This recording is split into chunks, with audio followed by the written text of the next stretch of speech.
Guys, good Monday morning. I'm Jerry Miller, and welcome to Real Talk with Keith Smith. Thank you kindly for joining us. I hope you enjoyed the Super Bowl as much as we certainly did.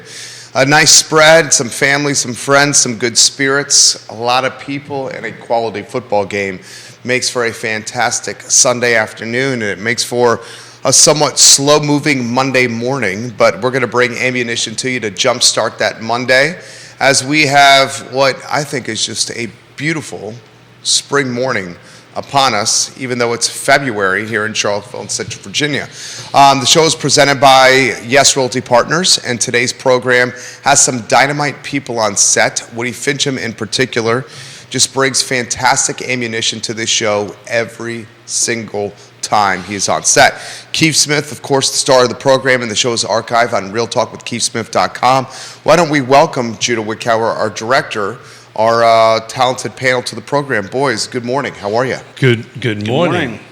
It's I was thinking on the way in, Woody Fincham, the in capital letters, appraiser, right? I mean, you are some sort of a rock star. But it's funny you mentioned in the beginning about the spring, and I'm just taking a quick look. Those who watch Monday know that I do a week over week, and we jumped. Week over week active new homes on market in Charlottesville car footprint. Last week we're at 64, we're now at 80, right? So pretty darn close to 20 units increase. So maybe the housing spring market has sprung, and this activity of new on the market is starting to grow a little bit. But, Woody, for the two people that are watching and listening, can you introduce yourself? I think you want to say for the two people that don't know who you are. Yeah. I'm a little bit. We should change that phrase in general. I'm going to change that. I'm going to change that phrase in general. I'm only on my first cup of coffee, so give me a minute to get the juices flowing. I hear you. Well, Woody Fincham with Fincham and Associates. We are a Central Virginia valuation firm. We do consulting and appraisal work for folks looking at for folks that need that, and we work over in the valley here in Charlottesville and as far out to the east as Louisa. So glad to be on the show. You were dynamite, man. You get a lot of the folks thinking that watch the program. And I've noticed when you come on the show, a lot of the realtors from various firms that, spring up and ask questions. How's the market doing? Why don't we start there? What are you seeing? Strong market. I think we've normalized to what happened back in August with the rates. Rates have inched up a little bit recently, but we're still doing a tremendous amount of new construction work, which that's always a good indicator, a barometer of what's going on in the market. And we're seeing a lot of builders, all the really busy builders in the region are still building and moving along. So that's a really good thing. So that's a great segue into it, because I want to talk a little bit about the other side of the mountain today. Part of what I want to talk a little bit is about the new construction in particular that's kind of going on over there. Can you talk a little bit from your perspective? What are you seeing over there in new construction? I did some crunching of numbers. There's not a lot of sales history, but there seems to be a lot of active and pendings floating around out there. Yeah, a lot of the builders aren't putting them into the MLS, so having actual data to crunch is a little difficult. But we're seeing a lot of what I call economy builds over there. Your big builders like Ryan, they do really well over there because they're able to bring something to the market that's not as expensive as what we're seeing over here. So it's been moving along, and we cover everywhere from Lexington up to Page County. So it's a pretty big area that we look at, and I know we're going to focus mostly on Augusta and Waynesboro today, but I mean that entire area I just mentioned, we're seeing new construction in all sectors of that particular geographical area. So why is that? Why do you think new construction's picking up over there and maybe not so much a little closer to Charlottesville? It's more affordable. I mean, land is just dirt. The dirt's just cheaper. And I don't think there's as much red tape to build over there as there is on this side of the mountain. Yeah, so we always talk about turning red tape into green tape. Mm-hmm. As far as new construction is concerned, we always talk about that about 25% of that is due to regulatory expenses. So on a $400,000 build, $100,000 of that is regulatory expenses on the end of it, which is obviously just shoot the prices up.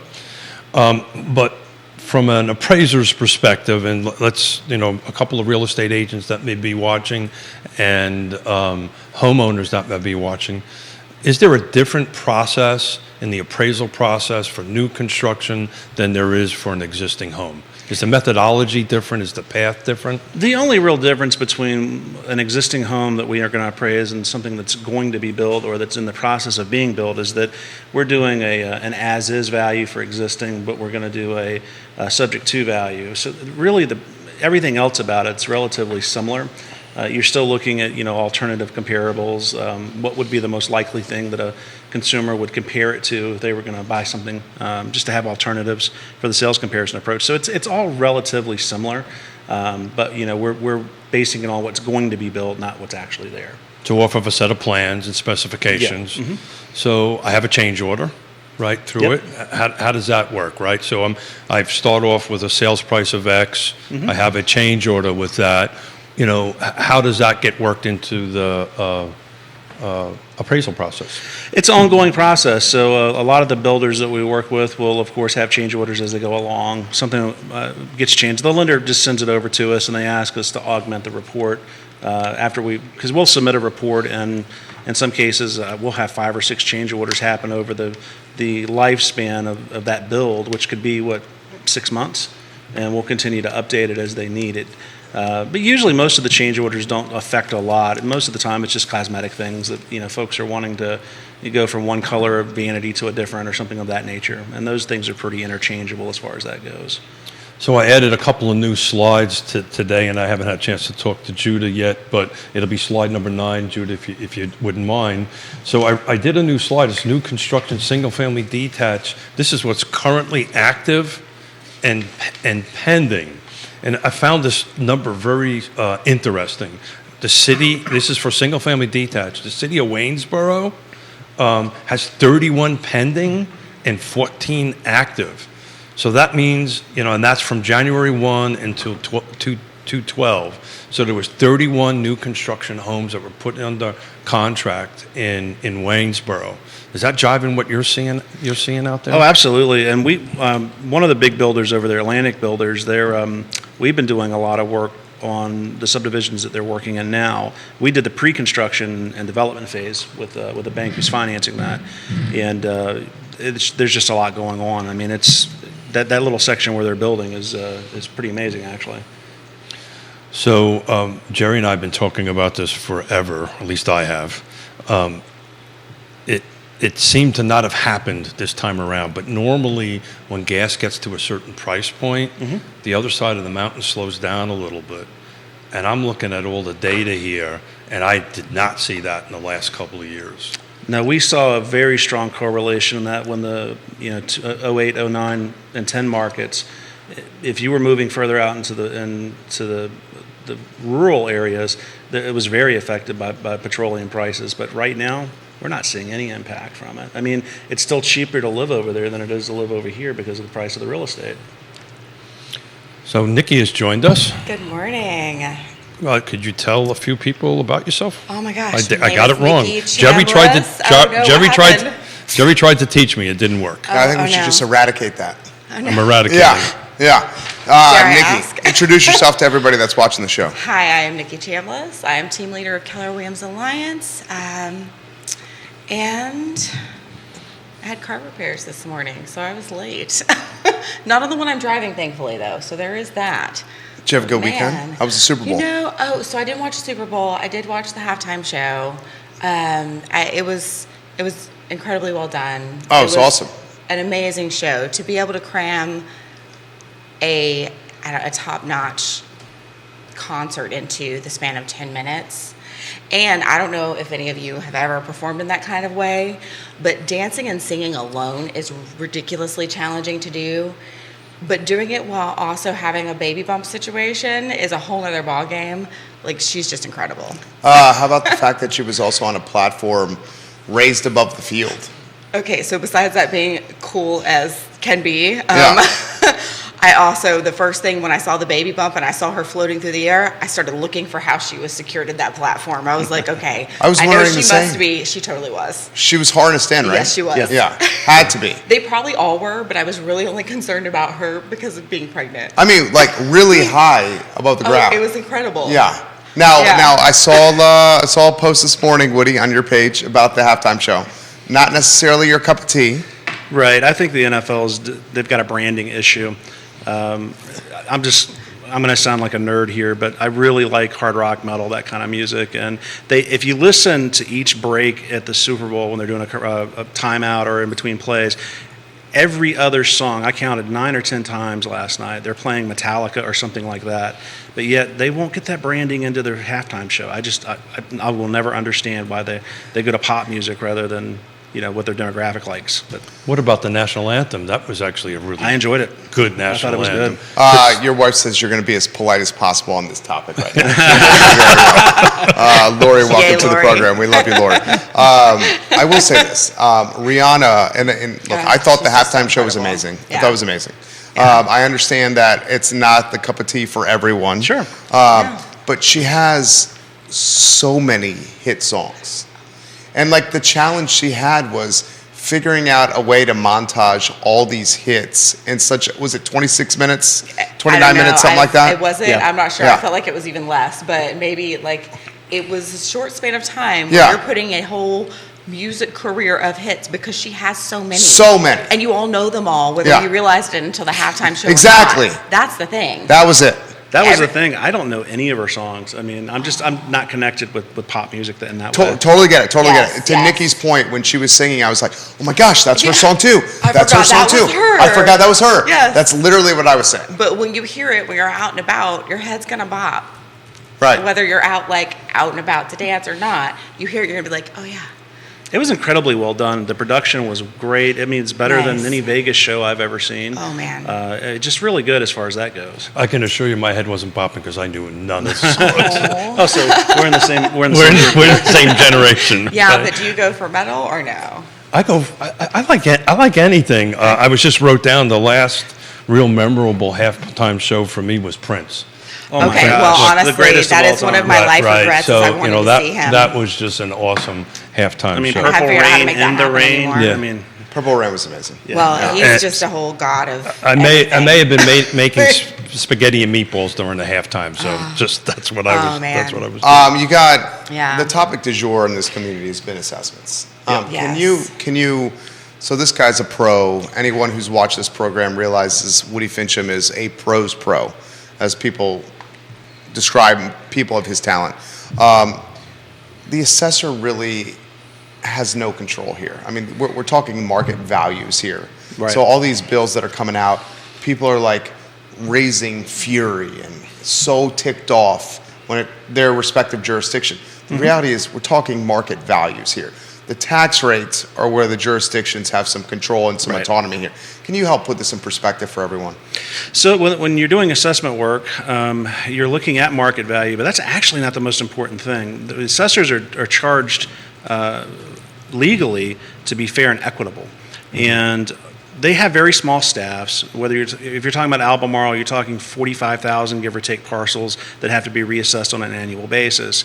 So I think they might have 10 or 11 people on staff there that are actually valuing. And if you divvy that up, that's 4,000 or 5,000 parcels a person, and that's quite a bit of undertaking for any office to do. So. They're catching up more than anything else. I think I've gotten a lot of phone calls about assessment challenges, and everybody's like, well, it's gone up double digits. It's like, well, they may not have been catching up the previous years before that. So you have to look at it. Was your market value from, as far as the assessment goes, was it low the last couple of years? And in most cases, the answer is yes. So they're catching up, and there's going to be some big percentage jumps. Maybe a subdivision like Forest Lakes or something like that, they hadn't hit it heavy last year or even the year before that, but all of a sudden they're catching up. I mean, I've got a couple of situations where we're looking at doing assessment appeals, helping out folks in Forest Lakes where they're as much as $150,000 over market value. But we're talking about some of the largest properties in Forest Lakes, and the county's not scaling it correctly. So they're using the same multipliers in the assessment that they would use for something that's 2,000 square feet smaller, which doesn't translate.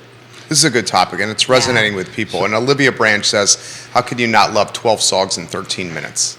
I mean, Yeah. I thought the same, Nikki. I know you did too. Because you're a performer. It was glorious, yes. And Yeah. there's so much that I look at that and value that I understand that not everybody's, well, you're a producer. Like, you get it. You understand what like, I can't even wrap my brain around what it takes to pull that off. Exactly. But I know enough to know, holy crap. Right.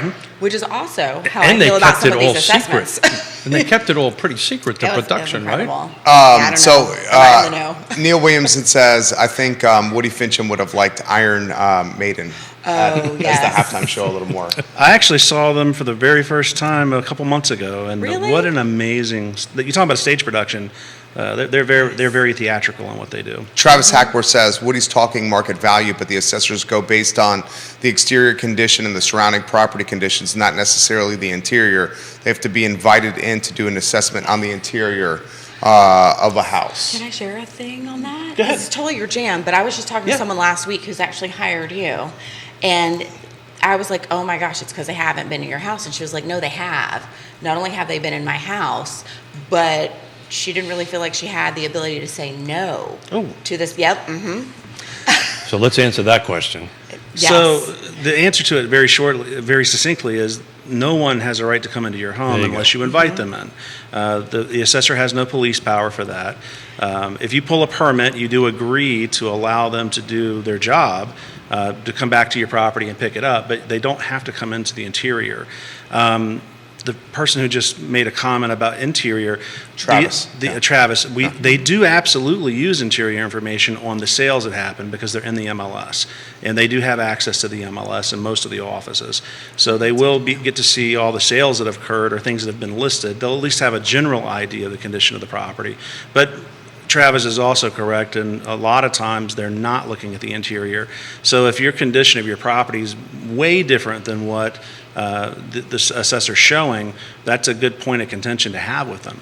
If they're valuing you like you've just remodeled and your property hasn't been remodeled in 30 years, Exactly. there's probably a condition difference there that needs to be accounted for. So, and our deadline is the end of the month, right? Or does it vary based on location? No. Each location is different. Okay, thank you. Well, location within Albemarle County or location in in our, jurisdiction? in our Each area. jurisdiction's Each jurisdiction is different. So yes. Flavanna's already finished its. Oh, they its- have, Flavanna, okay. it flies through theirs. Whoa. Well, this brings up a couple of points. One, I've been meaning to ask this question of you, Woody. And Yeah. I didn't know the answer to it. It came up the other day.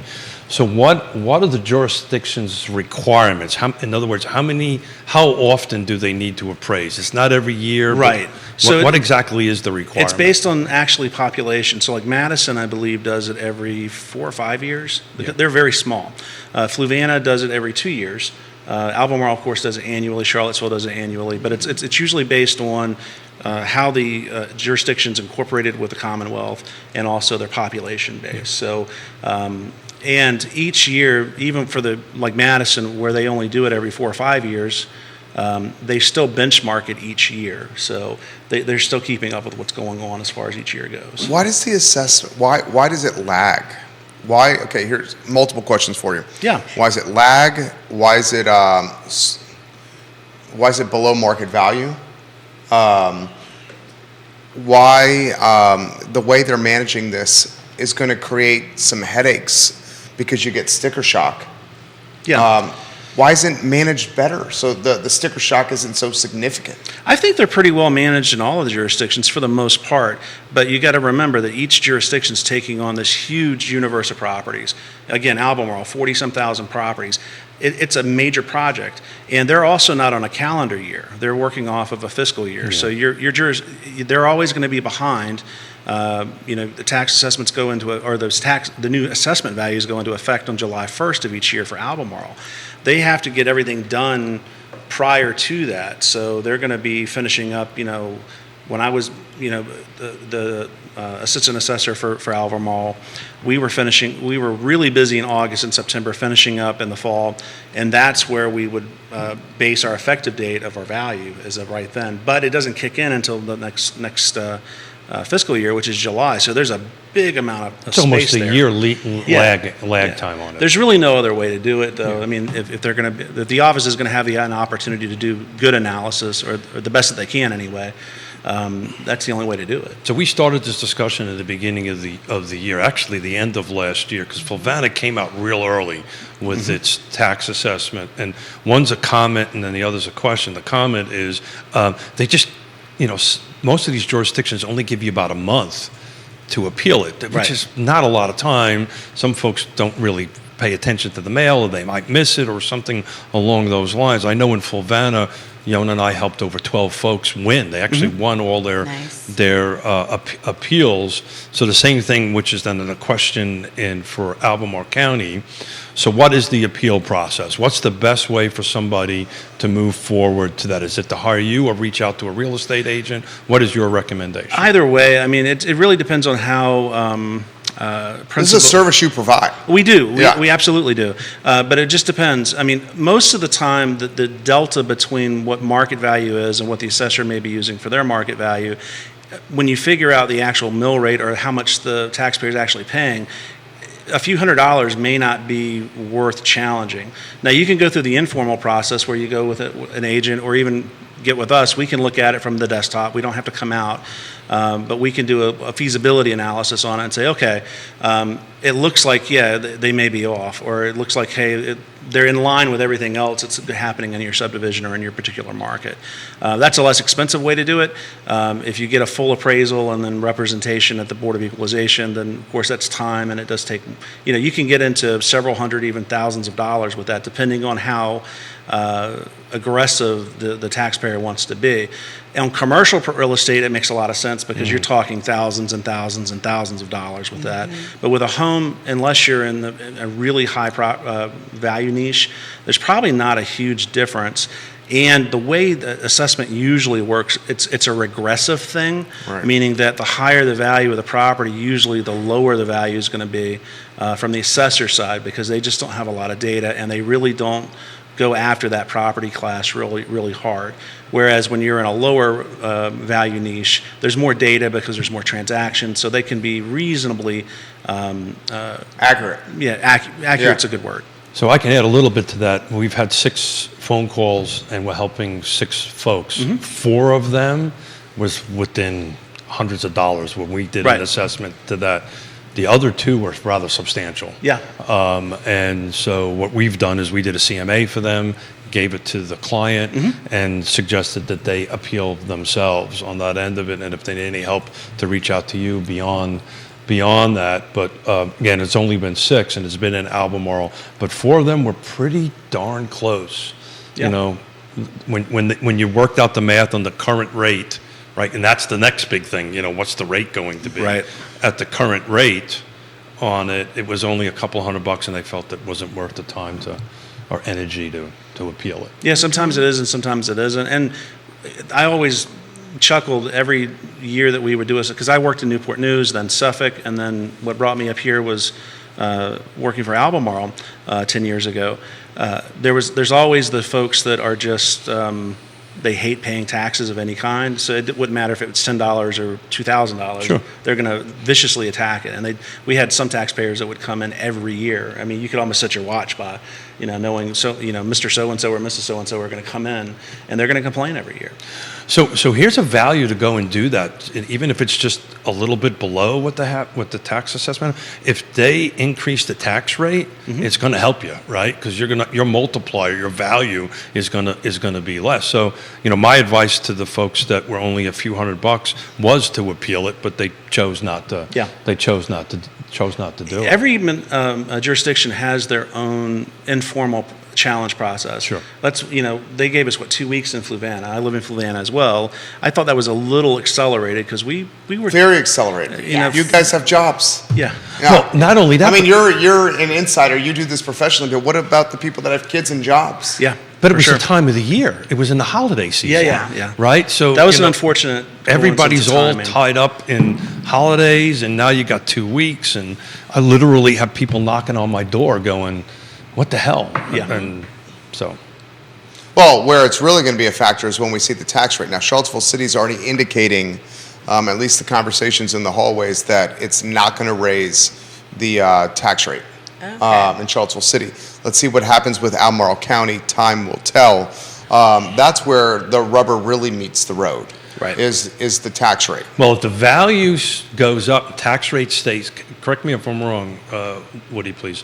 If the value of your home goes up, your tax value goes up, your rate stays flat, but the budget goes up. Right. There should be more money generated because of that, because there's Correct. more value. Correct. So your amount of dollars that you're going to pay is going to go up. That's, Do you, so we'll get to comments coming in here fast and furious.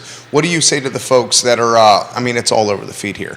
The people that are super angry with how their house has been assessed and the fact that they're taking more out of pocket, and how can this truly be affordability? I was at a party last night, we hosted, and one of my longest term buddies lives in Fry Springs, legitimately is moving to South Carolina, putting his house on the market later this year, selling his house, because the taxes have become something that he cannot afford anymore. He's retired. He and his wife are retired. They're going to go to Kiowa, South Carolina. And he said, look, the rates become so expensive that I can't stay here on a fixed budget anymore. right. So someone like that, we empathize for them, but for the folks that maybe can fight through this from an affordability standpoint, how can they manage? What's the advice you offer? I mean, if you're concerned about that, the best thing to do is to get with a professional that you trust and see if they can walk you through the process. I mean, what we offer in our company is we will do a feasibility analysis. It's not as expensive as getting an appraisal, but I can let you know, hey, this seems reasonable or it seems unreasonable, and then you can make a decision at that point if you want to dig deeper. But yeah, I mean, that's the first I've heard of that where someone's actually budgeted right out of living in Charlottesville because of taxes. Well, I can speak to Fluvanna County. Yeah. That's happening in Fluvanna County. Is it? It is. My parents That's are unfortunate. are a prime example right there. He's a retired New York City fireman. He's on a fixed. Right. He's on a fixed pension that inflation is killing. Yeah. Right, is killing on the end of it. That I think he retired in '82 or something, or '84. Wow. I can't remember. So it's based on that salary at that particular point in time, and it's seriously impacting them. He said my buddy said he's paying. He's 65. His wife is close to 70. They're fantastic people. I've known them for 20 plus years. He said he's paying $300 plus a month. He did it on a monthly payment. Yeah, sure. Yeah. For taxes in Charlottesville City, he goes, we cannot afford this. Yeah, We cannot afford to do this. Yeah. hate to hear it. Is there a world in which it would be feasible and make sense for, say somebody is moving, to then keep that as a rental because then you could make bank on it? I mean, potentially? I think he needs to sell the house to Yeah. buy the next one. So Yeah. there are ways though to have that rental income already be set up and be used as part of your income for buying the next house, just so people know. Well- Been there, done that, encourage it for those who are interested. My suspicion is I'm helping a couple of folks with He this. may need the actual down They payment income. they want to make a lateral move, right? They Yeah. probably Got do it. not owe too much on the existing home. Oh, it's paid off. And yeah, that's so different. they're going to cash out of that. Yeah, that's had a whole different thing. It's interesting. I had Fifth generation in the house. That's amazing though that it's Yeah. paid Wow. off, because it happens more often than you would think that, you stay in a house for that long, you think you're getting all the equity, but then life happens and you take out a line of credit and you take out, there are all sorts of happenings where it's like, oh crap, now I don't have all that. Most of equity built in. moralizing part for my buddy was the house he grew up in. Oh man. Yeah. Yeah. Huh. That So on is the hard. flip Sorry, side of yes. that, on the flip side of that, I had 2 phone calls from folks from Florida that are relocating back up to here to be closer to grandkids, excuse Yeah. me. And I will, to Jerry's point, they own a home, they own homes free and clear. We're going to buy there. It looks like from a dollar value, we can do a lateral move. Nice. But the conversation was all about the taxes. The conversation was all about the tax structure here is very different than in Florida. Sure. Oh, yes. On that end of it. And the first thing she brought up, both of them brought up to me was, I've never paid property taxes on my car. One thing I before. think people Yeah. should look at, though, is it's not just your property taxes, because it's different everywhere you go across Sure. the country. You have to look at what's called your nominal tax rate. So where you're going, do they have income tax? Do they have property tax? What's their sales tax? I mean, Florida has a very high sales tax. So, does. I mean, when you look at overall what's called the nominal tax rate, what are you actually going to end up paying? And some states are better than others. Virginia is not the cheapest by any means. We have income tax, we have sales tax, we have property taxes, and then we have all those other additional fees that are taxes by another name. So it's expensive here. What are those additional fees? Well, I mean, you get business licenses in some jurisdictions. What do we pay? I mean, right now my mind's on Lake Monticello, because we have to pay all these extra fees there for everything. I mean, I pay $1,200 a year plus $300 for a pool pass. I'll never understand that. But there's all kinds of fees. Anytime you do any services with the county and they're charging you for it, that's a fee that they give you. It's really a tax. I mean, if you really want to get down to what it really is. Kevin Yancey, watching the program, he says this for Woody. Can you explain can Woody or Keith speak to the 101% rule in the Virginia Code to protect taxpayers? Ooh. That's actually something that I've not thought about in a very long time. I'm going to get this wrong. I just know that for market value, you're supposed to be within a 3% margin. That's usually what the Commonwealth wants to see. And if you're within that margin, then they consider you to be what they call a certifiable tax roll, because the state actually certifies each roll, property assessment roll for each jurisdiction. But the 101, I don't actually recall. Keith, you? No, the 3% is the only thing I remember, and without actually looking up the code and reciting it, I'd hate to go down the road and kind of misquote it a little bit. As Jerry constantly reminds me, our viewers and listeners are extremely smart, so I wouldn't Yes. want to start going down a road that's not correct. The 3% is one I do remember clearly to go ahead and do that. Generally, when I help people do this, I always encourage them, if their assessed value is $1 and we come up with a market value of 90 cents, I always advise appeal it. Yeah. It costs you nothing. From our perspective, we give you the CMA, it costs you nothing. The worst thing they can do is say no, right? Then you can at that point make the decision to ratchet it up. So let's clarify that. So there is let's call it a soft sell or a soft open portion of it, where you can do this informally, which is where we are now. And if you are rejected, you still have the right to go in front of the zoning. The Board of Equalization. Board of Equalization, thank you, to go ahead and contest it, right? So you can work that up the ladder of appeals. And there is one through the more pro- step from that. You can appeal it into court as well if That's you're not happy exactly- with what the BOE does, or the Correct. Board of Equalization. But then that becomes a pretty expensive It can be, endeavor. yeah. And, but when you're like $150,000 off, I had a adjoining property owner of mine that was 150 in Flavanna, where I live, was $150,000 off. Wow. That's, And for like a hot second goes, oh, well, I won't contest it. I went, whoa, time out. Let me do the math for you, right? And they ended up contesting it and they won. They Yeah. reduced it by $150,000. yeah, and most likely there's a problem there with equity, meaning they're not being fair and equitable somewhere if you're that far off. It's not just a market value thing. It's how are you approaching the valuation? And that's something like when we would go into our hearings, which is the Board of Equalization hearings each year when I was in the assessor's office. When I was in Suffolk, the BOE, or the Board of Equalization, looked at a couple of appeals in one particular subdivision. The equity was all over the place with that, and they ended up asking that the entire subdivision be reassessed because of it. So The whole subdivision? Yeah, so Wow. I had to put 3 or 4 staff members on that to get that, because we're at the end of the cycle at this point, and we really had to rush to get that done.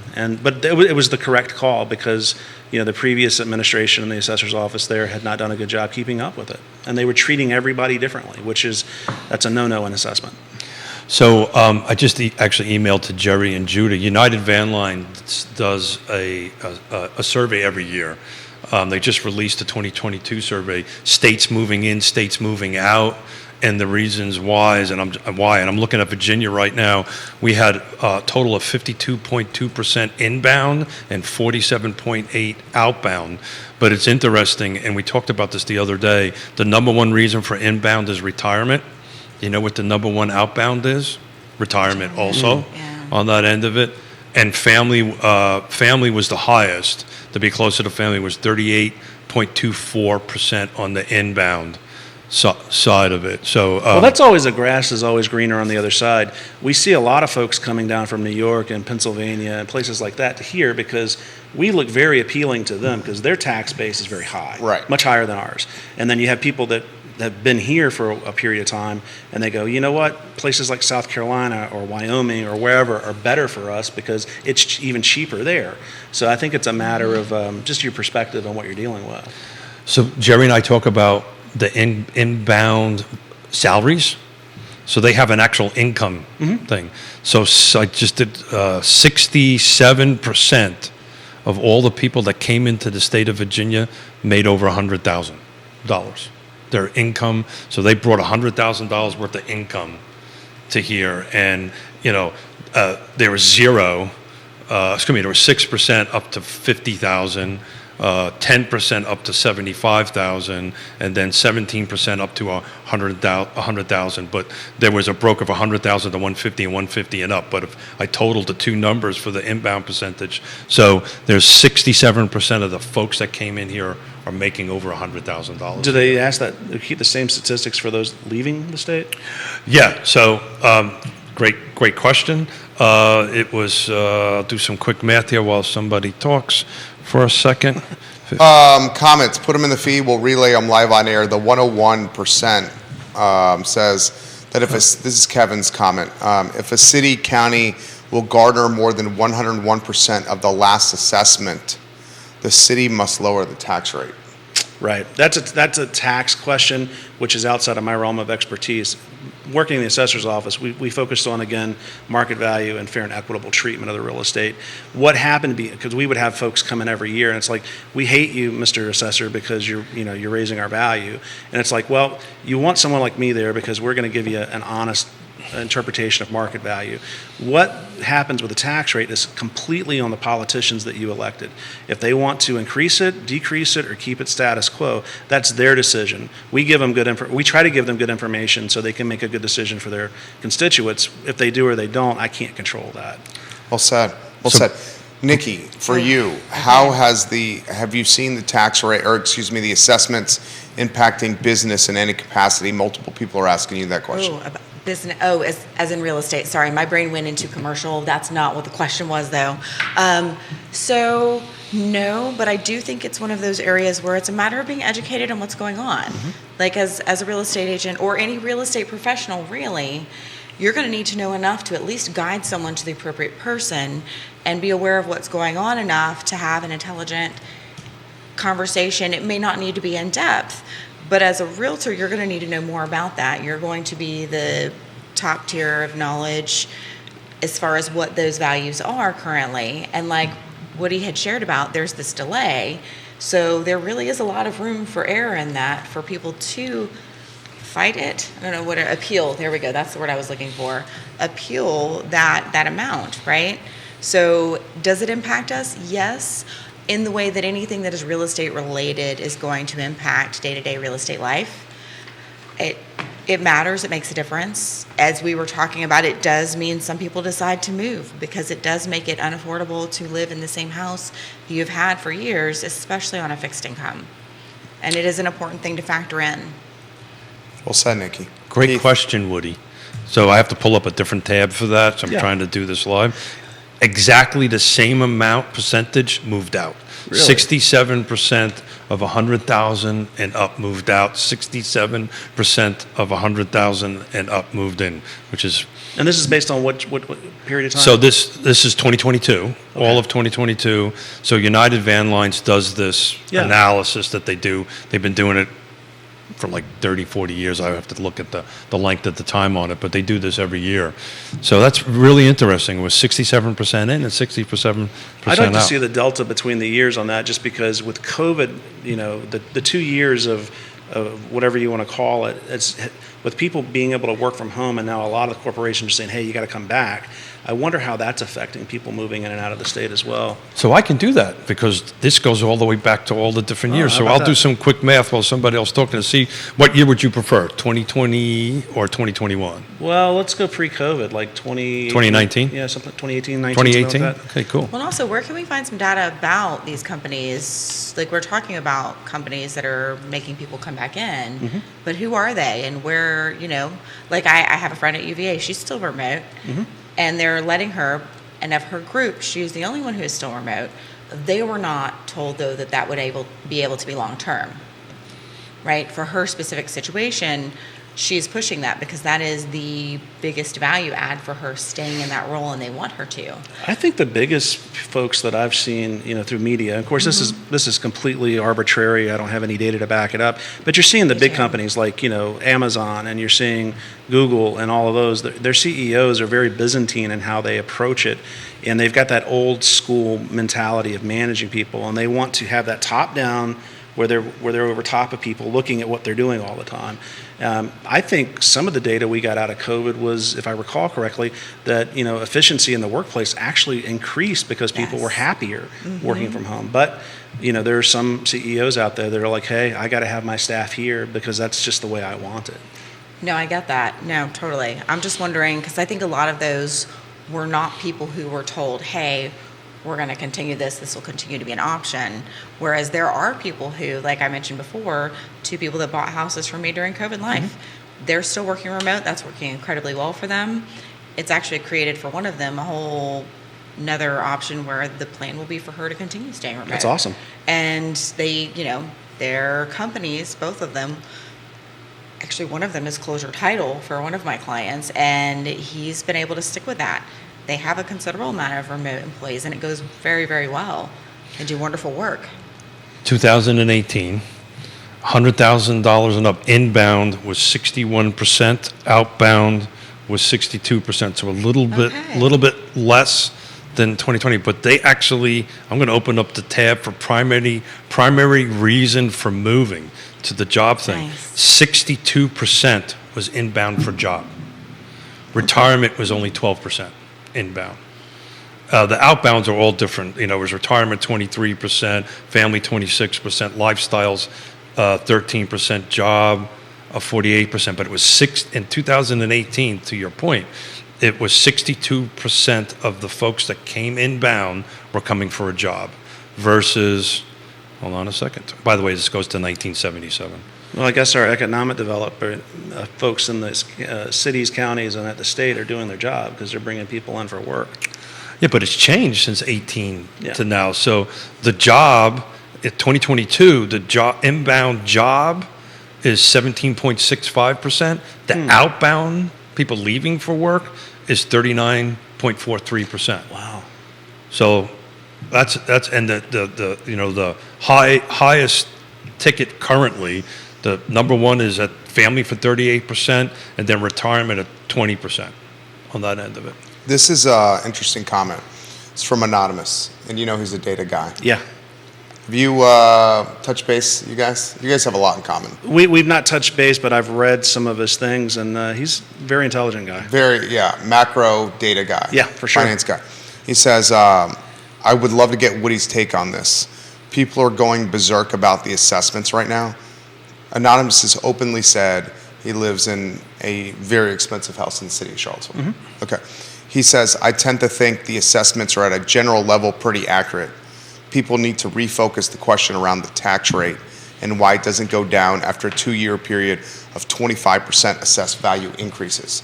To your point, this is the elections matter, Neil Williamson line here, right? Yep. It really does. I mean, if your politicians are holding you hostage, it's time to get new politicians in those seats. I mean, because that's really what it is. If you got a surplus or you're making your budget, why are we continuing to increase? Particularly with how poorly staff has been managed in the city. And I'm not trying to pick on anybody, but I mean, the amount of openings that we've got right now in the city, it speaks to the management of the city.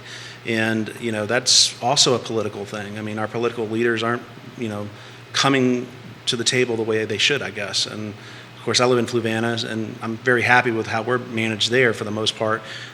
So, I'm throwing fruit at people where I don't live here, and I don't mean to upset anybody, but I mean, that's ultimately, I think, it's a politician thing, and it's if you're not happy with your tax rates, that's why you go to the booth and you vote. So as far as Fluvanna is concerned, on Friday, we're going to have Moselle Booker sitting in your seat and Chris Fairchild Moselle sitting. Booker now has a challenger. And I was just about ready to say, contested elections matter. Yes. Right? Non-contested elections don't matter. It's an anointment of somebody. I mean, if you've got to run, you've got to have competition to go ahead and do that.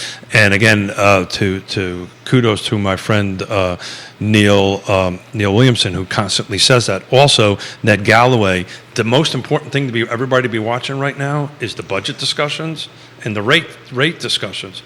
But what you can do to help yourself is what Woody is talking about. What we're doing is, if you feel that you are overassessed, your values are overassessed, reach out to Woody, reach out to a trusted advisor, realtor. Go ahead and see if we're on track. If it is at market rate, more than likely you're not going to win, right? But at least you know it, that it's at market rate. And then the next thing is to attend board meetings, support Neil Williamson. Absolutely. And get out there and make because they can do an equalized rate, right? They can do basically a net zero. They can adjust the budget, they can adjust the rate, so I'm not paying any more cash actually in my tax value. Is that possible? Yeah, I mean, that's completely up to the politicians to set that rate. And, the thing is, once you raise it, they very rarely ever lower it. I don't know that I can ever call any time. Well, we did in Fluvanna. We did? Okay. Yeah, did in Fluvanna, I think twice. In Recently? Recent memory, yeah. Oh, wow. Yeah. They adjusted I think they actually lowered the budget a little bit, which then adjusted the rate. I think it was last year, actually. This for Grace But and don't quote me on specifically for Nikki. Do the assessments and the tax rates impact real estate sales specifically? Yes, no. It's yes or maybe no yes. Oh, no. Yeah, hold on. Say that one more time. It's okay. No, It's no. okay. I need to know it. Yes, maybe, just no, me. yes. It's Maybe just me. yes, maybe no yes. There I we think go. that's what he's saying. Yeah, I can't repeat that. Apparently, I just can't do it.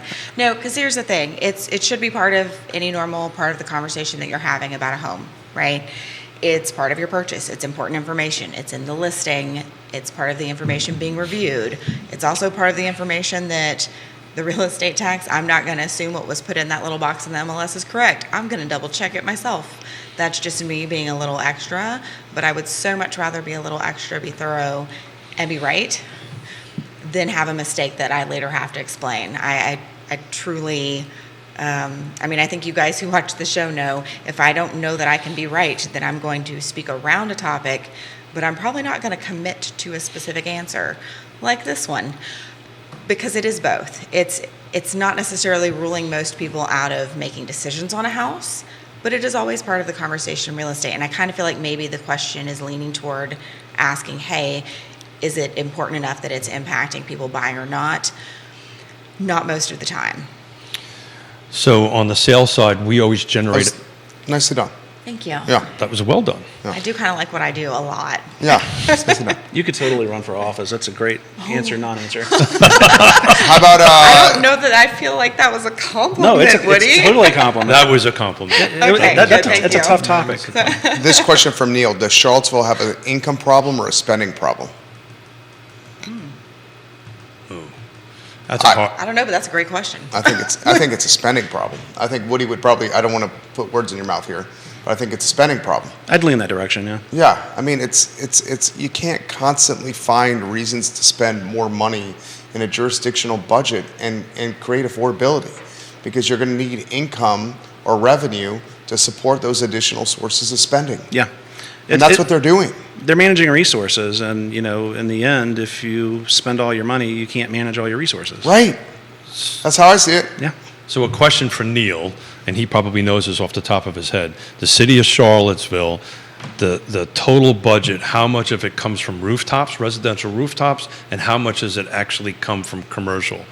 Because with the new zoning amendments that they're working on and the conversation that we're having on Friday about expanding the 5% around Albemarle County, a lot of local elected officials think adding rooftops don't help the bottom line, the budget of in my opinion, the budget of the county or the city. But if we don't grow any more rooftops and our budgets are going, everybody's taxes will go up. Yeah, but if you, devil's advocate, and you jump in, if you grow the rooftops, you're going to have to also grow the infrastructure. Yes. And if you grow the infrastructure, that's going to cause more spending. So we have to define what infrastructure it increases. Roads, schools, public Roads, works, yep, all police. that. Mhm.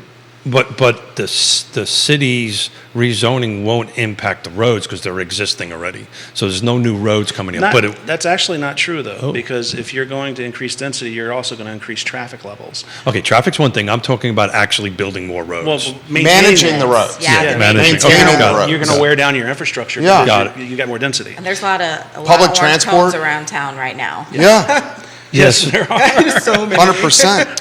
So I can't speak to it so specifically. I'd have to go ahead and pull it up. But I remember reading a statistic or a report that was done that it actually did not increase cars. The putting apartments and so forth and so on in the growth area didn't increase so many cars. It had a lot to do with the parking requirements. Right. Which, We don't have any parking, though, so. Yeah. Nor do So we have a public transportation system that can support Yeah. minimizing that traffic, Yeah. not in a real meaningful way. I don't think you're basically saying it's not robust and consistent enough just to help people. I agree with That you. would be a start, absolutely. It's yes. absolutely not scalable the way it is right now. They would have to, our transit authority would have to change a lot of things. in It's order not to meet it. usable for many people the way it is right now who are using it, and they're making do or getting fired with things like 2-hour gaps between connection. And it's been a while since I've had anybody who needed to use it, but I think it was actually not that long. My now 21-year-old was using it at the age of 17, 18 to try to get back and forth from K-Tech to, I think it was my house, right outside of my neighborhood. And it was very challenging. There was like a 2-hour gap it was like, at that point, just if the Brutal. weather's nice, walk, but also, having my young adult walk that distance still makes me a little nervous. Of course, your mom. Yeah, I can't help it. I'm like, I get that it's okay, but also, Side of the road. yes. Yeah. Yes. 100% empathize Yes. with you. I would worry the same. Look, comments are coming in fast and furious here. How about this one? This is a great one from Stacy. How can we be pro affordability if we're raising taxes and assessments at this clip? We have to continue to explain to the viewers and listeners that the assessment increases are not necessarily in control of anyone here. That this is happening. It's the rate that matters that we got to Right. watch here, right? and Right. the budget, the rate in the budget. Yeah. Well, I mean, the budget influences what the rate's going to be. That's I mean, exactly right. when the finance departments in each of the municipalities put out their forecast for their budget, they're trying to figure out, well, how are things going to change over the next year? And like I said earlier, it's rare that you see a municipality actually cut the rate. Because it's like once you give government anything, they continue to take. So Well, one can say the same thing about the budget, right? Some jurisdictions do adjust their budgets, right? Right. Nelson County, to be an example of that, they adjusted I think it was last year, their budget and their tax rate, so you were revenue neutral. So in other words, you're for the most part, your tax dollars that you're paying did not go up. Right, on that end of it. Very few jurisdictions are able to do that, though. And Nelson's interesting too because they've got that special use permitting that they do now, so they can do spot zoning up and down moves as they need to. So good for them, Well, and Nelson also has a benefit in that their population, school enrollment is decreasing. Right. Yeah. And a lot of their population is decreasing. So that helps them from an overhead standpoint. For sure. Neil says 35% of Charlottesville local taxes are from residential property taxes and related. 8.66% of local revenue comes from Albemarle's revenue sharing agreement. It's from the King of Content, Neil Williamson, Keith Smith. Thank you, He Neil. answered your question for you. Thank you. I knew that he knew that off the top of his head for sure, and then he could chime in on that. So while everybody was talking, we're trying to see where the tax rate ended in our county. So if everybody gives me a minute, I might be able to show where tax rates. Nikki Chambless, Yeah. how's the market looking from your standpoint? What's because you're a great Yeah. barometer with so many agents under your tutelage It here. really does help, yes. It's a wonderful thing, and I love being able to be connected with all my agents and seeing what's happening. And sometimes I actually have the privilege to see firsthand when I have someone who I've worked with on like 3 transactions who's ready to sell again. I'm still going to initiate that contact. I'm not going to be their agent, but I have the privilege to still sit and meet and do some consulting and be able to connect to agents, which is wonderful, and I love it.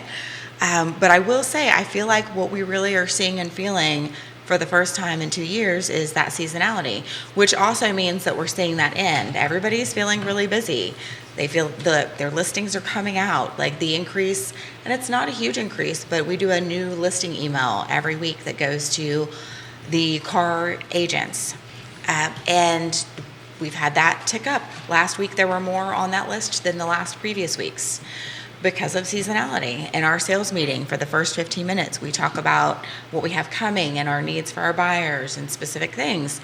And there's been a tick up of, oh, hey, yeah, this is going to happen here, and we're expecting this by the end of the month, and, this isn't for a little bit, but I'm thinking March, and it's like, well, March isn't that far away, first of all, and that's awesome. So it's picking up. We're seeing that spring market happen, and I think it's exciting. So I started off the show a little bit Yeah. talking about that. So we're looking at the car footprint. We had 79 new homes come on this last 7 days going backwards. A week ago, we were at 63. So Yep. we are starting to creep up. Pendings are actually dropping a little bit. Pendings are last 7 days at 71. A week ago they were at 88. So the absorption's changing a little bit. Yeah. I'm curious about the pendings the last 7 days, because when we started in the beginning of the month, there was a ton of triple-digit days on market, and I'm looking at the last 7 days, I was going to say, I think that, and that is kind of weeding itself out. Yeah, what as are we you talked saying? about. Yeah, so out of the 70, I'm looking at the pending right now. Out of the 71 pending, only 1, 2, 3, 4, 5, 6, 7, 8, 9, 10 of them were over 100 days. So Okay. we're Yeah. weeding through some of the inventory that Yep. I think has been on the market for a while. Well, it's so crazy. The rates dropped just a little bit, and people jump back into the mix. Yep. Now rates are going up. We'll see what that does to demand. Nikki, you want to jump in? I really do feel like yes, they make a difference, right? But I do feel like we've adapted as at least an area enough to where it's not a huge deal, because just a few months ago, it was a big freaking deal. And we were talking about how this was needed, and we would adapt and it would adjust. People would get used to the new normal because they were going to have to, and I feel like they really have. So yes, it makes a difference for some, but I think a lot of times that's going to be more for the market that is either trying to buy closer to the top end of their budget, or for people who are just a little more particular about that and feel like that savings matters enough to miss out on one thing to wait for that interest rate adjustment to have another thing. I think that because the rates raised so much so quickly, the discretionary side of, hey, I want to move versus I need to move kicked in. Life continues to go on. People still need to move. You get a job somewhere, you got to move. You have a baby, you got to get a bigger home. I mean, those things are going to continue to happen. Yes. You're just not going to have people that are wanting to move as much because their buying power is diminished. And, and the problem now, like everybody says, if I sell now, I've got to buy something. And, our household, we're at 2.75% on our mortgage. Wow. I'm not going anywhere for a while. I mean, Yeah. Until you have I don't to. need to. Yeah. Until you have to. Yeah. I'm in your boat. Yeah. Yeah. And as, again, looking at this United Van Lines, the reasons for outbounds, their retirement, health, family, lifestyle, right? Cost, and I looked up what they defined as cost. This is, interest rates and so forth, is 11%. Right. But I've been meaning to ask both of you this question. Scott Morris, Ross Mortgage, Yeah. has predicted by the end of the year we'll be sub 5. What do you think that's going to do to the market? How is that going to impact the market, and is it a good thing or a bad thing? anytime you have a diminishment rate, you're going to increase, buying power. So, I mean, increasing that, again, going back to discretionary folks that don't have to move, the people that want to move will be more apt to do so because the rates, they're going to see it as an advantageous time to do it. It's going to help inventory? No. It's going to crush inventory. Yeah. Well, I think it might actually. You think so? Yeah, because back to your comment, all this stuff is so minutia, right? How is that going to help inventory? So how it's going to help inventory is Keith and Yonna has been wanting to move. Yonna's been wanting to move on that end of it. And I am in a position, I don't want to buy at 7% or 6%. But if I can get something around 5%, which I'm at right now, I'm good. Yeah, but, okay, let's say that So happens. I'll put my house on the market and move. It's going to put exponentially more buyers in the market. And if you deepen the buyer pool and the inventory pool goes up marginally, that's not going to help the inventory.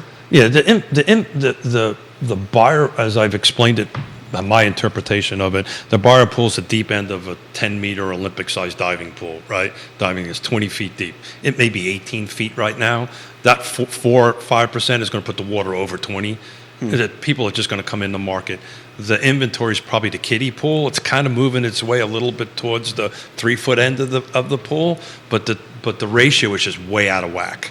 And looking at days on market and stuff like that, we're dropping days on market again, right? We were looking at a little bit more longer in the tooth on days on market. Now we're back in most cases under double digits in days on market. I mean, it's a good time to buy from the sense that sellers are willing to give up more concessions right now. They're willing to. It depends. It's going to change. I mean, if we get more buyers in the market, that's going to go away.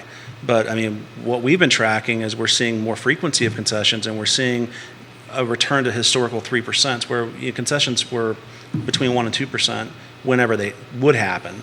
And sellers are really trying to make it happen. I think a lot of that was from panic because the rates went up, but that's going to normalize out too. I mean, if the rates drop, we get more buyers, and I think that will dry up. So in your professional opinion, I use days on market as a tracker of are we in buyer's market or seller's market. What is your days on market? In other words, when is that switch going to happen from a seller's market to a buyer's market? In this region, what number of days do you use? I mean, we're 30 or below. We're definitely in a buyer's market. Yeah. Traditionally here or historically, I think, and of course the new normal is the new normal. We don't know what it's going to be. But He means You seller's meant seller, market. yeah. He meant I'm seller's sorry. market. It's okay, thank apologize, you. yeah. I saw your face too. I was like, yeah, somebody's got to say it. Apologize. Thank you. no We knew worries. what you meant. Thanks for keeping me straight, guys.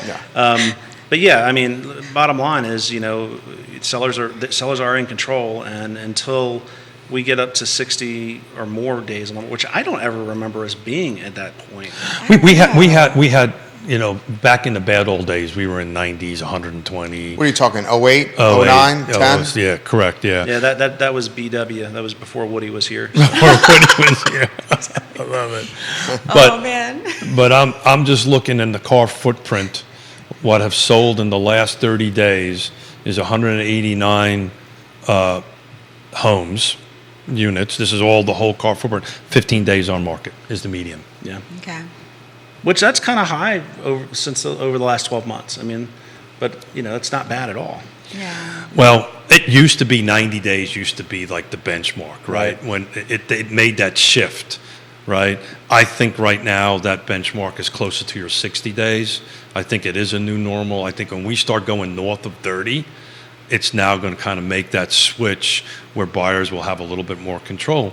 But it's real estate is, again, these 6 things. I get myself into a little bit of trouble saying this all the time. It's location, price, features, condition, timing. Is it the right timing for you to move? And who's on the other side matters. Is the professionals on the other side matters on that end of it. But if you hit all those first 4, those are in single digits. And we are experiencing multiple offers. We are experiencing no contingencies. But when you're now maybe don't have the right features or the right conditions, that's when you get in and you can do 2-1 buy downs and different type of concessions. Yeah. So I'm wondering why, or maybe people are having this conversation, but instead of, hey, let's wait for the interest rate to go down, if you're in a position where you could afford the mortgage rate at the whatever the higher interest rate of the moment is, and it's a house that you want, then what about the conversation about maybe tossing some early payments into things? Because if you do that math over the long term, honestly, anyone who's bought a house, when you look at that amortization chart, I don't know about you, but it makes me want to have a heart attack. Maybe that doesn't happen for you. That's cool. It definitely does for me. And one of my big goals and ways to try to manage finances is to throw some extra money at that. Absolutely. So that I'm not paying as much interest. So you can essentially manage the interest that you're paying, maybe not month by month in that way, but over the long term to where I may not have as low of an interest rate as Woody over there, because I do not. But when I'm tossing extra payments at my mortgage, essentially it could easily balance out to equal the same. It really could, yeah. That's called the time value of money. Yes. And unfortunately, a lot of consumers concentrate on their monthly payment more than they concentrate on how much is this mortgage actually costing me. You know, you're paying multiples in excess of what you're actually purchasing the property for over the course of a 30-year mortgage. And the monthly payment's important, right? Yeah. I thought I was going to qualify for a VA loan, and I learned in the middle of purchasing my home that I did not, which was really special, and it made a big difference in my monthly payment. Sure. And I had to take a step back and go, oh crap, what am I going to do here? I want the house, but this wasn't what I had budgeted, so what am I going to do about it? Right. Right. And for me, usually that equates, you're going to hustle. That's what you're going to do, because that's just how I operate. And when you're looking at that, if you're in a place where that monthly amount isn't doing that, or maybe you are, and also your answer is I'm going to hustle and throw some extra money at that, and it will really make a huge difference in your interest paid, in your life. Well, even if you can't put more money into it every month, if you break up your payments in half and pay 2 weeks ahead of time and then 2 weeks on the day it's due, you'll get an extra payment in every year, and that day-to-day interest it goes down. For any loan you do, for yeah. your car, for Absolutely. your mortgage. Yes, absolutely. And I don't know that everyone knows that. Yeah, Well, if they watch Scott Morris on Wednesdays, we talk about this all the time. You know, what you end up doing is putting money in your pocket, not the bank's Right. pocket, Yes. not the bank's pocket. Yeah. Yes. On that end of it. Just quickly, I pulled up Lake Monticello because we both live there. Yeah, 10 homes on the I have a market house right there. now. yeah. But that's high. So don't let me out. 10 For right homes. now, yes. But compared to like 17. 2017, 17 pending. I can't tell you how many times underwriters have come back to us in the last 2 years and said, why do you have no active listings in Lake Monticello in your report? Because they want us to look at current inventory Sure. levels and current absorption. It's like, because there are none. So how does that work, right? From a technical end of it, Yeah. you know, because if you can't find any cops in Lake Monticello, right, or you know, because you use actives, right, a little bit to help We do, help that.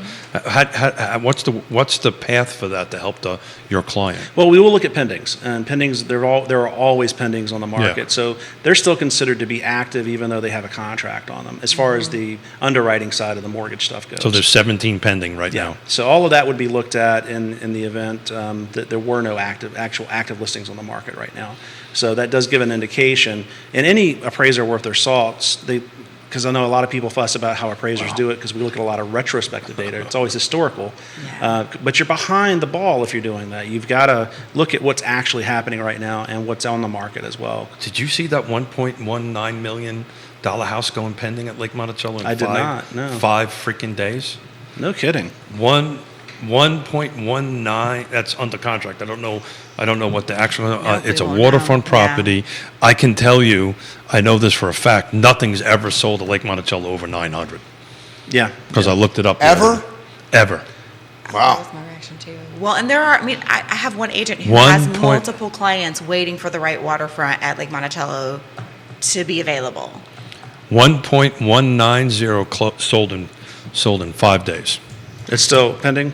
It's still pending. Yeah, it hasn't closed yet. It went under contract 2/6, so it won't close until March. I'm going to keep a close eye on that. But I did a little research over the weekend on that before I knew it went into pending on that, and there's very minimal sales over 750 at Lake Monticello. How about this one for Nikki? Are your agents seeing more inventory coming soon on the market?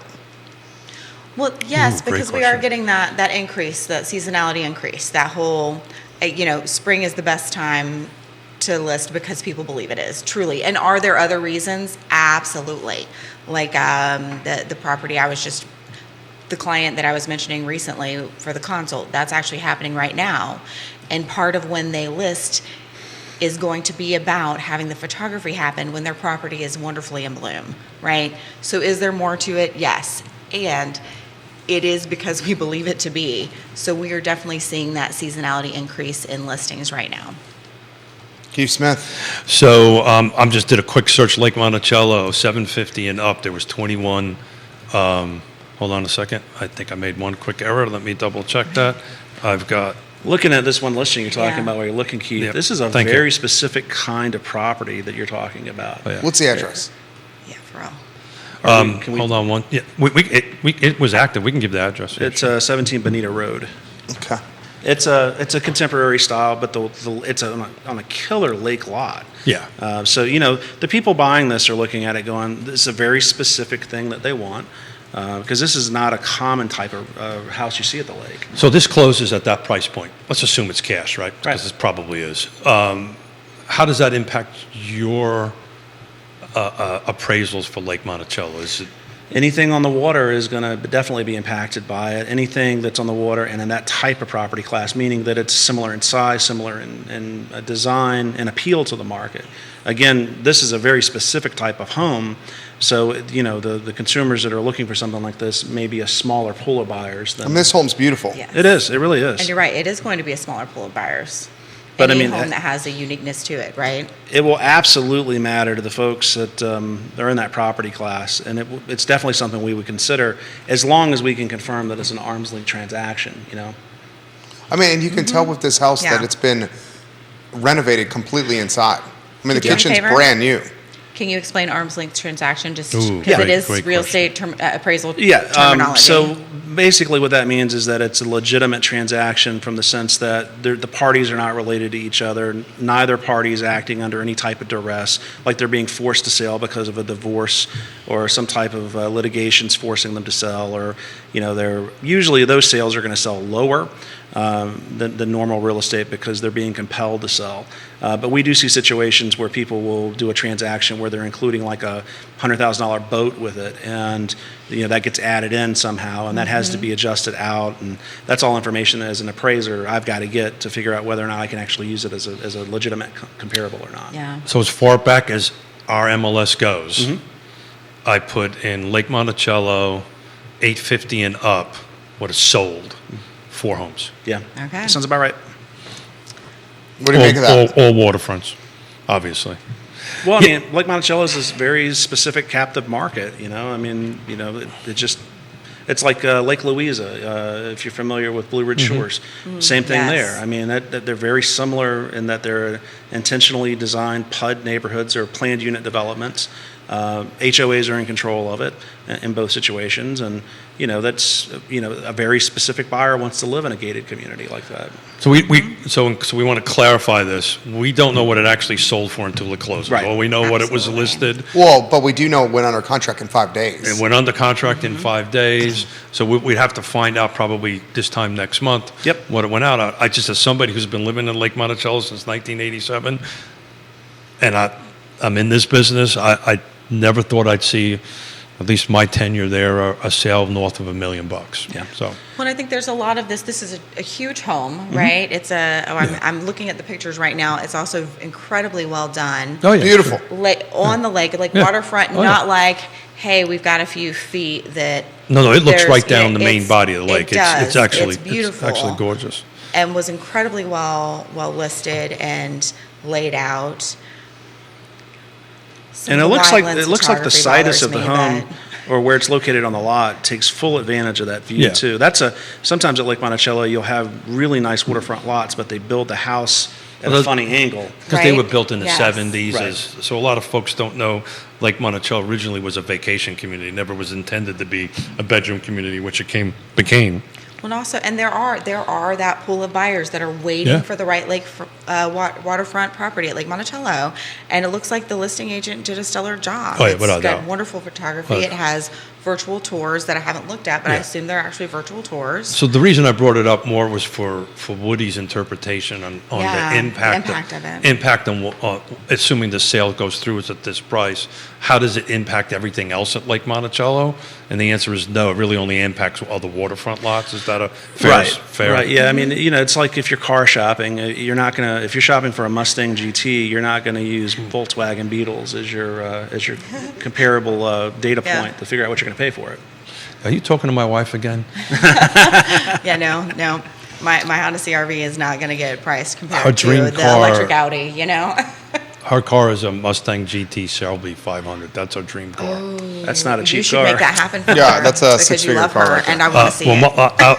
I know she's stuck in an airport right now. A lot of people don't know about Yonna. She's actually a licensed rally car. is. She can race rally cars in Europe. She can drive a set of wheels off of a car. Wow. Barbara Bozick. She says, thank you, Woody. That is a fantastic point that needs to be emphasized. States with lower taxes on homes have higher taxes on sales. She also says our area has a higher quality of living and really solid values. Tax assessments have not been frothy in the last 18 years that I've been an owner. The $200 million in state shortfall for public schools due to the reduction of state sales tax 1% starting on 123 will put great pressure of school budgets and local governments. It is reasonable to assume that the recent increase is also in preparation for the coming shortfall. Our values are high because people want to live here. That's a good point. Yeah. Interesting. I just pulled up to Florida, just of curiosity, because I have clients coming from Florida to United Vans.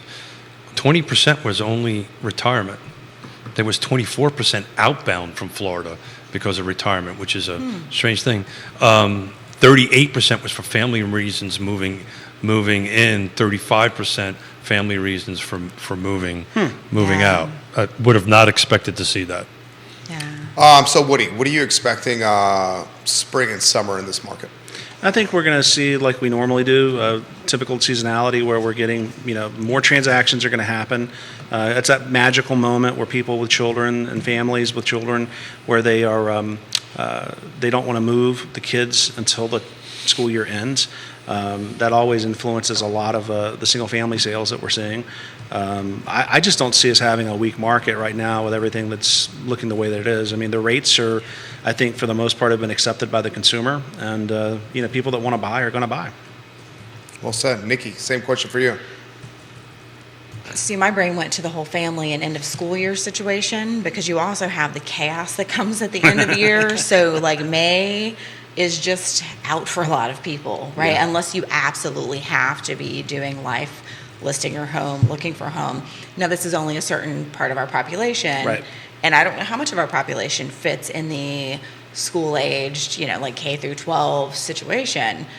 But those type of things definitely impact. Now, as far as going to the question about what I expect to see, agreed, definitely that seasonality. We've been talking about that for a while now, but especially right now, it's just what we're seeing. Mm-hmm. So we're going to have like the spring pickup. We're going to have the beginning of summer where I'm expecting it to just kind of calm a little bit.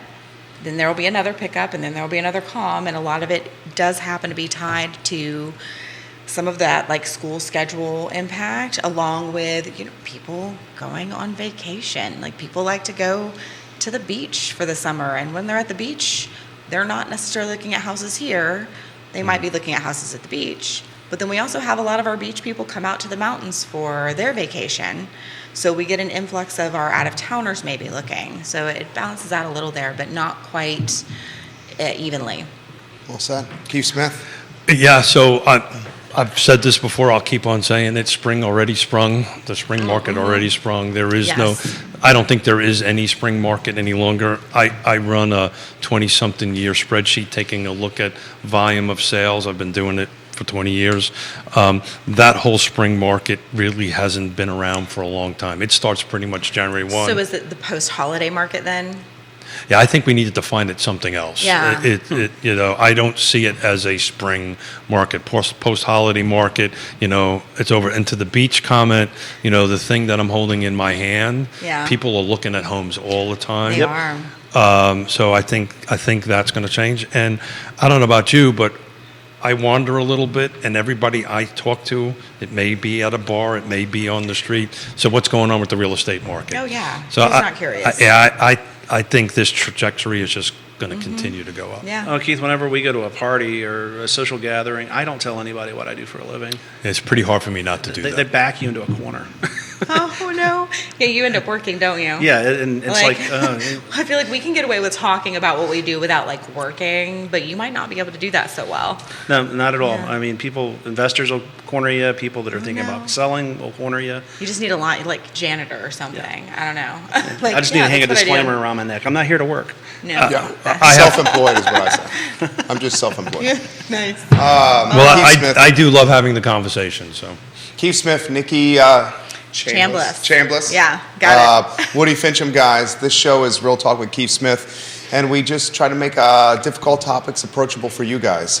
Keller Williams Alliance, Fincham and Associates, Yes Realty Partners. Judah Woodcower is the director.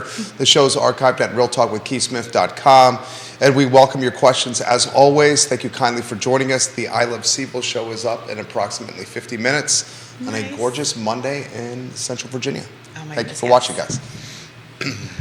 Nicely done. We needed this gorgeous Monday after that dreary day that was yesterday. Yeah, it was a nasty day, wasn't it? Woody, you're a pro. Thank you. Appreciate it, Nikki, guys. thank you.